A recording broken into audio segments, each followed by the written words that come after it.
Kevin was born on August 6, 1963, in California. His parents divorced when he was still a baby. He lived with his mother, Shelley, who had to work long hours to support the household, which meant Kevin spent much of his childhood alone. To cope with his loneliness, he wandered around the streets of Los Angeles, making small discoveries and exploring his surroundings. He was an extremely curious child, but more importantly, his interest in technology and communication systems started to grow at a very early age. In his early teenage years, he became involved in amateur radio. He would even listen to police radio frequencies, trying to understand how communication networks worked. The foundation of what would later be called social engineering may have been built from this childhood curiosity. When he was only 12 years old, he carried out his first real system trick. He noticed that bus drivers punched tickets to validate them. He quickly formed a plan. If he could get one of those punch tools and enough blank tickets, he could travel anywhere for free. Using a simple but clever method, he politely asked a bus driver where he could find such a tool for a school project. The driver, not suspecting anything, told him. Kevin then used the same innocent approach to obtain one, and later discovered that drivers threw away unused transfer tickets near the bus depot at the end of the day. He collected those tickets, punched them, and managed to ride across Los Angeles for free for months until he was finally caught. But his battle with systems was only just beginning. When Kevin entered high school, his desire to push the limits of technology grew stronger. He continued his amateur radio hobby while also trying to understand the hidden structure of telephone systems. Sometimes, just for fun, he would connect to fast food drive-through radio channels and pretend to be the employee taking orders, confusing customers. He had no financial motive. He was simply entertained by the challenge. Around this time, he met older phone hackers who taught him techniques to make long-distance calls for free. But even they were surprised by Kevin's natural talent for manipulating people. Using confident speech and technical language, he could convince company employees that he belonged inside the system. He memorized internal terminology and procedures so well that he sounded authentic. In one case, he called a confidential directory office and pretended to be an internal staff member, tricking them into revealing protected phone numbers. Then he called another manager, gathered extension details, and set up call forwarding so verification calls were redirected to him. He even recorded company hold music to sound more convincing during calls. His first serious computer intrusion happened when a friend gave him a remote access number to a university computing center.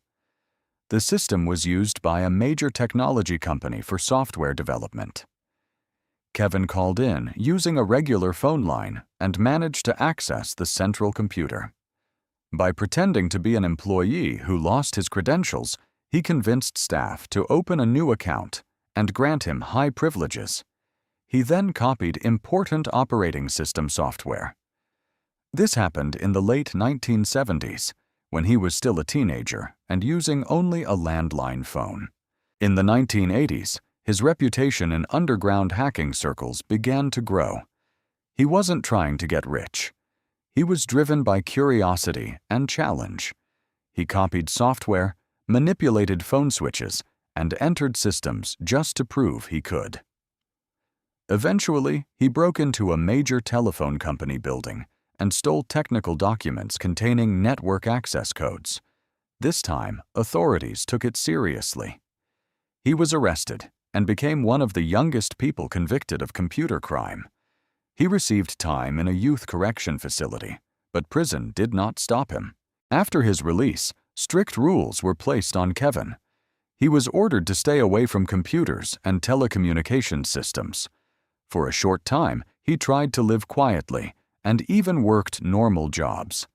But the pull of technology and challenge was too strong. Near the end of his supervision period, he accessed phone company systems again. this time targeting voicemail infrastructure. He claimed it was still curiosity, not money. But now authorities were watching more carefully. When investigators moved in, Kevin chose not to surrender. Instead, he disappeared. This decision transformed him from a known hacker into a legendary fugitive. Law enforcement agencies placed him on most wanted lists, and media began calling him the most wanted computer outlaw in America. While on the run, he constantly changed cities and identities. He tried to live like an ordinary citizen and avoided drawing attention. He also changed his appearance through weight loss and exercise so that published photos would not match him. Meanwhile, investigators used every available tracking method, but Kevin countered with technical tricks. At one point, he even intercepted investigator communications to learn what they knew about him. According to a famous story, when agents raided one suspected location, they found only a donut box labeled for the FBI, a mocking message suggesting he had escaped again. During these fugitive years, he continued penetrating major technology companies. He obtained valuable source code and internal tools, often through social engineering rather than pure technical exploits. He would call employees, pretend to be internal staff, and politely request sensitive materials. In one famous case, he convinced a worker to send him confidential mobile phone software. Despite access to valuable data, he did not sell it. He often deleted it after proving he could get in. For him, the challenge itself was the reward. However, targeting a well-known security expert became the turning point. He broke into that expert's computer system and copied specialized software. What he didn't realize was that monitoring tools had already been installed. Those logs revealed where the stolen data was transferred. Investigators and technical specialists began tracking him in real time. His long run was nearing its end. After careful signal tracing, agents located the apartment where he was hiding. The raid was precise and sudden, and this time he could not escape.